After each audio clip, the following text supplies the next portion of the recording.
Welcome. We have a great show for you today for your well being. This show is called Choose Greater Health. And our friend Paige Spears is the creator and your host for today's show. And she's excited about the guests that she has on today. Ladies and gentlemen, I'm Kurt Ross from the World of Ability Podcast Network. And we are pleased, proud, and privileged to have this opportunity for you. Choose greater health. Come on in here, Paige. What do you have in line for us today? And tell us more about your show. Thank you, Kurt. And we have Christine as our guest today. And Christine, you can start by sharing a little bit about what you do and your experience with brain injury and integrative wellness.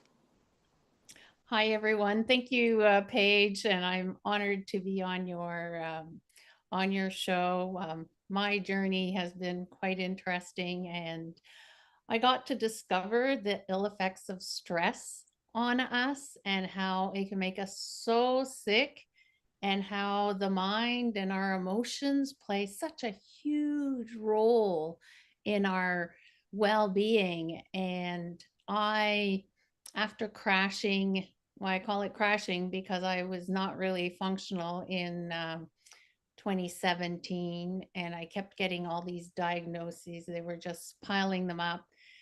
And finally, I just kind of was like, I can't do anything. I can't like even prepare a meal in one block. I have to sit, put my feet up because they were swelling, sit down, and it just kept going and going. And the doctors were going to put me on sick leave for life. And I was like, I am not sick. I was so determined. I had this inner desire to heal.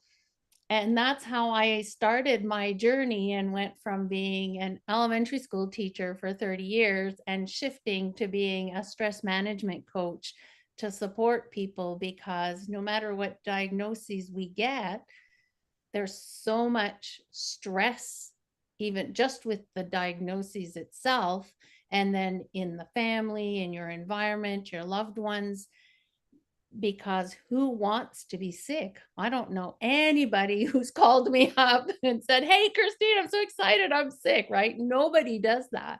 So it's a huge stress. It's a shock to our emotional system, to our mental system. And finding solutions became my journey to get out of where I was stuck so that I could be healthy, and actually healthier than I was before. That sounds a lot like my situation that started when the anxiety kicked in. And even before that, when I was taking doxycycline for 4 or 5 years long term for acne, and a primary care provider prescribed that. And they didn't know much about the microbiome and the effects of all of that back in 1997. So that was a real learning curve for me. And I think that was what led to the anxiety. And that hit when I was in my second year of college. And so from there, I was also worried about my periods, which of course the hormones were affected by the anxiety. And then so I started combo hormonal birth control for that to regulate my periods. And then that combined with anti-anxiety medications, a lot of them being SSRIs and benzodiazepines, and long-term use for those contributed to the whole situation that happened. It'll be 10 years ago, this May 11th, when I was at work, thankfully with coworkers, and said I felt dizzy and lost consciousness. And they thankfully did CPR, called an ambulance, and I woke up in the hospital, and my whole life had changed, of course. And they only found out that it was blood clots when the preventative blood thinners that everyone automatically gets in the ER started to work. And they did the scans from there and confirmed it. So, yeah. And then I was in the meeting earlier today with Kurt and Patrice and others about is the special needs directory. And what we just heard before this meeting about how of the families of kids with special needs need to be connected with additional resources that maybe no one initially tells them about. And that's what I want to do for brain injury survivors. since my path was, standard medicine saved my life, and then the additional resources helps me thrive. And I want to share those extra resources with others who need them, like neurofeedback, therapeutic horseback riding, neural movement, functional neurology, chiropractic adjustments. Osteopaths, acupuncturists are also really good. Yeah. And there are also things that can happen that nobody, even the standard PTs, know quite enough about that. And that is spasticity that can happen after, in my case, oxygen deprivation brain injury.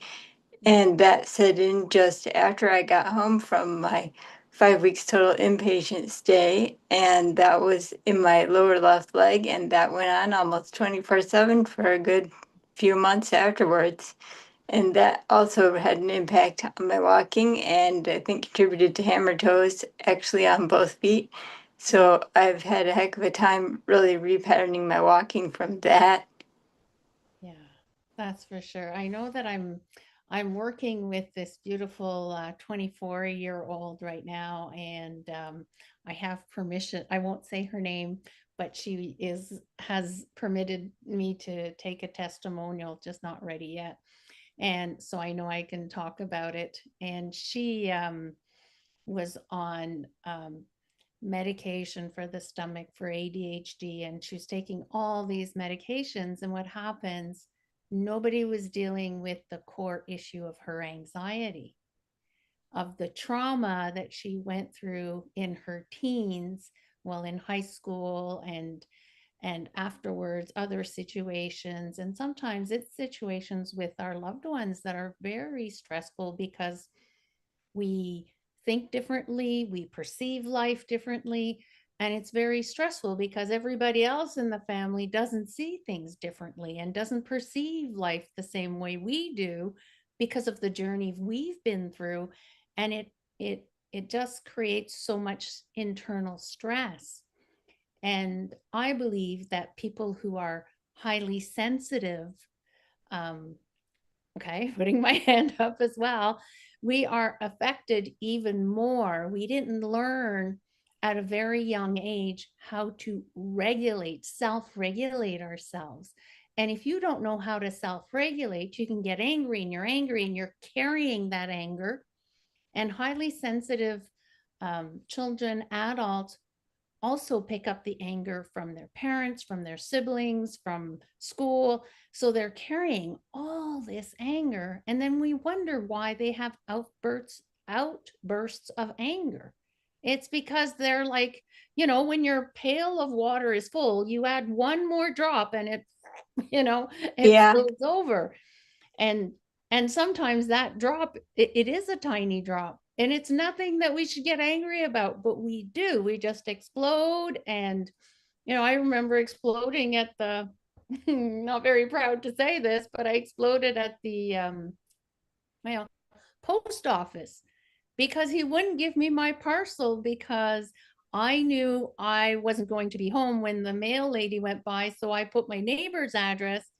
Well, when you go to the post office, you show your driver's license to get your care package, and I couldn't get it. And of course, I couldn't have my neighbor come all the way to the other end of town for the package. Anyway, finally, I had a 2-year-old fit, and I got my package, and then I had to go and learn how to self-regulate, right? Because I did not want to be acting like that.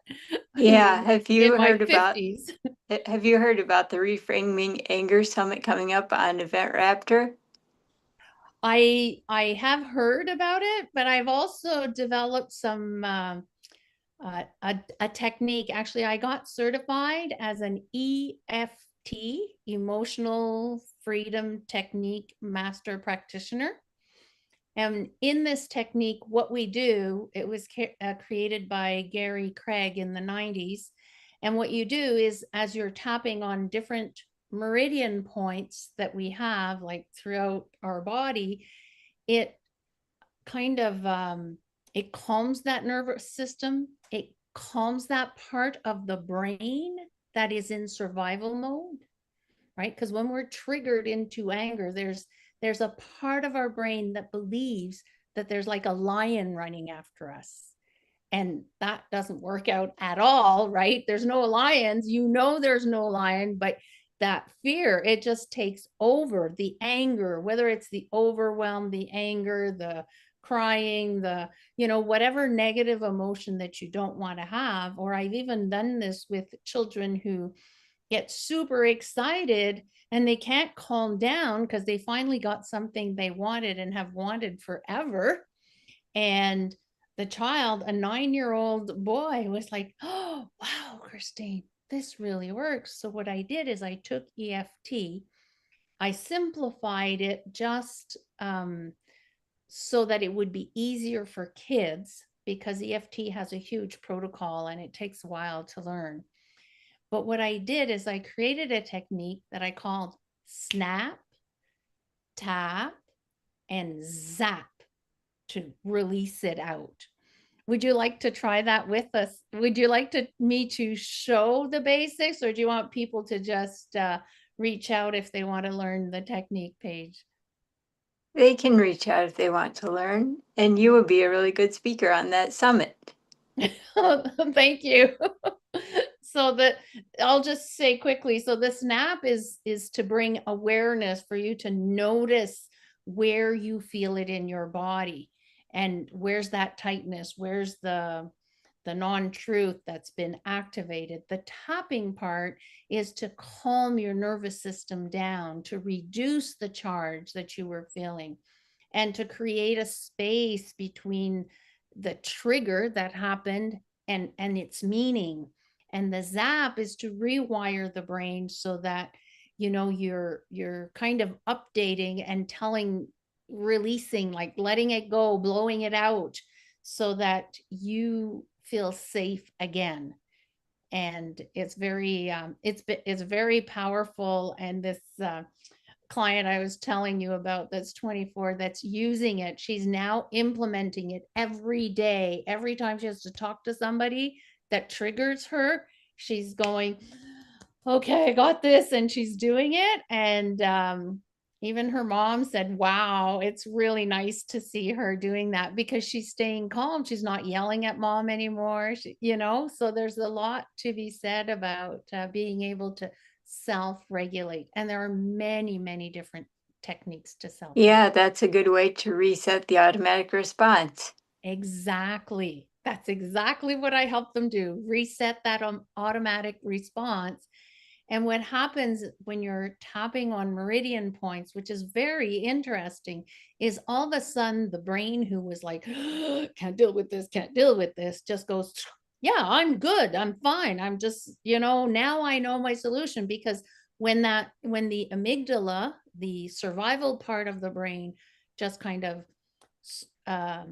becomes quiet, right, or feels safe again, then you can use your prefrontal cortex, which is your logical way of thinking. And then you can do it with logic instead of with fear that's, you know, comes from your brain. Yeah. And nutrition first psychiatry is what I would like to see more of in clinical practice, and what could have helped me. Although I've had the benefit of, I had 8 months of twice weekly neurofeedback sessions in my first year post-injury, and that gave things a good foundation, and then nutrition could pick up from there. And I've been seeing an integrative medicine provider, and recently in about the last year and a half, holistic medicine provider, a naturopath, and I've gotten my custom nutrition and supplements dialed in to give my brain and body the right nutrient balance needed. Yes. Yes, I went through the nutrition as well. I was a very one of my friends said, I don't get it why you're sick. You eat 10 times better than we do. So why are you sick, Christine? And when I crashed, as I say it, I went to see a naturopath, and she fixed my diet, and I did really well, but I kept falling backwards. Like, why did I keep, you know, I'd be going, oh, the things are going great. And then all of a sudden, there was a big drop again. And I was like, oh, but I've eaten everything. I was allowed like 3 fruits only. I had half a grapefruit, half a cup of blueberries, or an apple per day. That was my sugar. That was it. No sugar. She had taken rice out. She had taken corn because it was too sweet. She had taken so much stuff out of my diet. It was quite interesting and it worked. But then I'd get better and I'd crash again. So that's where the journey, where the EFT, the emotional freedom techniques, came in. Because if you're not dealing with the thoughts that you have, with the feelings that you have that bring you down, empty your energy out, somebody can come in and you've worked hard and you accomplish something and they don't know your journey from before, and all of a sudden they say, that's all you can do? Like, that'll really drain your whole energy out. How do you deal with people who have things to say to you that don't support you, Yeah, and the source of the stress can be different for everyone. Exactly. And it's very different for everyone because our brains are unique, right? And it's, I believe, like I'm saying this in quotation marks, that we are our best doctors, in the sense that we need to be listening to our bodies. And be our best advocates. Yes. 100%, Paige. And I believe it's the people who become their own advocates and really like try and pay attention to what their body is saying and doing, so that you can say, wait a minute, this isn't working because this is working because, and then you can track your success. Yeah. And I've missed dance, although I'm happy to have been able to go back to horseback riding. I did dance classes a lot growing up, mostly ballet, and 1 year of jazz, and I enjoyed that. And then I started horseback riding lessons, and I did that from about the time I was the summer I was 13 up through college, and I started college as an equestrian major. And then doing all of that, and the thought of all of that got to be a little too stressful and overwhelming for me at that point. So I transferred schools and went closer to home and got my BA in dance. And I did ballet, modern, and jazz there. Although Wow. I still prefer ballet and jazz to modern. Modern, at least at the time, seemed to me to involve too much floor time. Okay, yeah. I am not I can't, I love music. I love the dances, but I can't hear the rhythm of the music, and I'm supposed to be dancing on the rhythm and I'm like, "Oh." Yeah, my brain and body coordination now is not the same, although I vaguely remember of it when it was. Yeah. Yeah.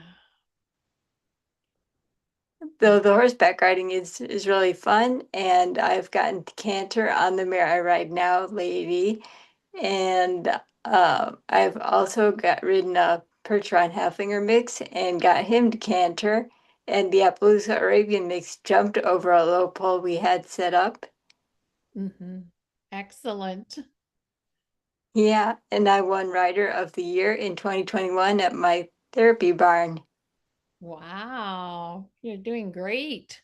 Yeah, I also rode in the veterans group one spring session, and there was a reporter from the local paper there. So there was a front page photo of me on my therapy horse buddy. Cool.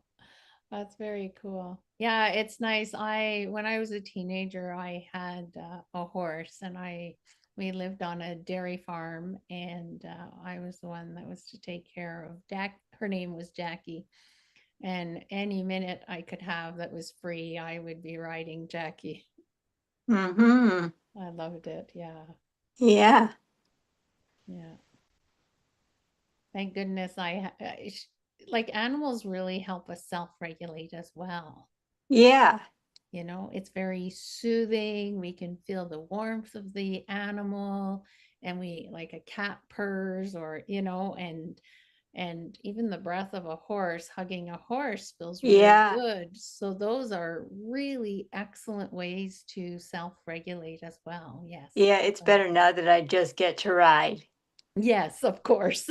And rode in the ride-a-thon last year where we raised money for the barn and got to ride in other parts of the trails and in the fields where we don't usually go during class.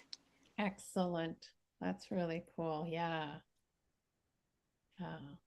So from everything you've been through, Paige, like I'm kind of curious, like what's the most important lesson that you found, that you think people would love to hear? To be your own advocate and stay curious about additional options.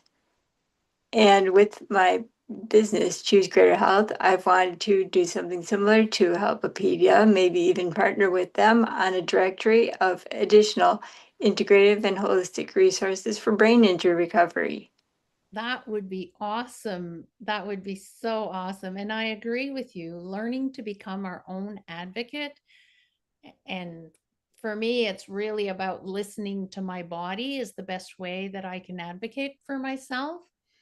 And because different body parts I have discovered have different meanings. And when a client tells me, oh, my right shoulder, like something's wrong with my right shoulder, I have this pain, never had it.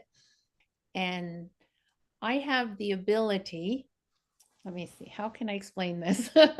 So, you know how some people, very few people anyway, can look at a piece of wood, like a log or a tree trunk or a big branch, and look at it and carve out a most beautiful animal, right? Have you seen or heard of Yeah. that before?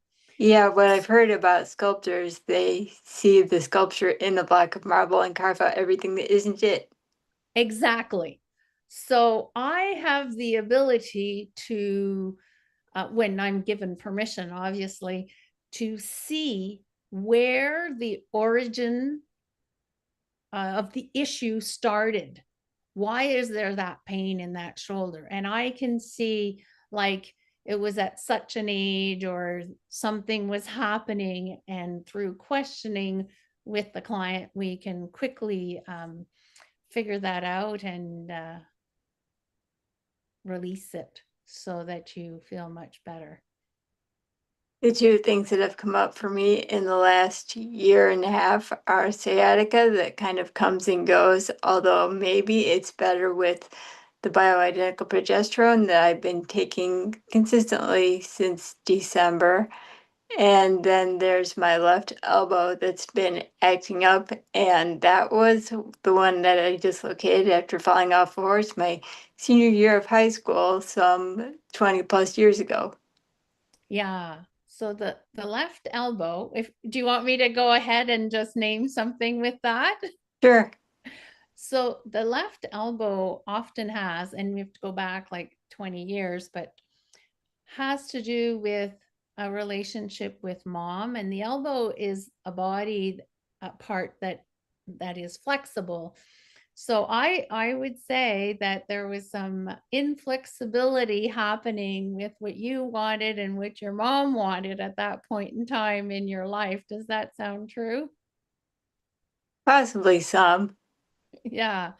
And sometimes that stays kind of stuck in there. The Our feelings and our emotions kind of stay stuck. And yes, you did fall. And yes, there can still be the emotional charge stuck in the elbow. And that's why it keeps hurting. So if you want me to release that energetically, I can do that for you right now if you'd like. Yes.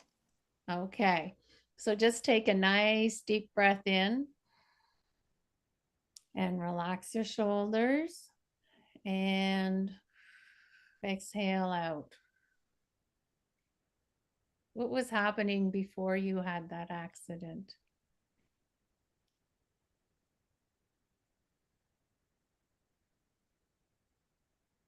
right before it, I asked the horse to canter and he crow hopped. Oh. So were you not feeling heard at that point in time in your life? Not just by the horse, but by other people in your life? Possibly. Possibly. And your best guess, who would be that person?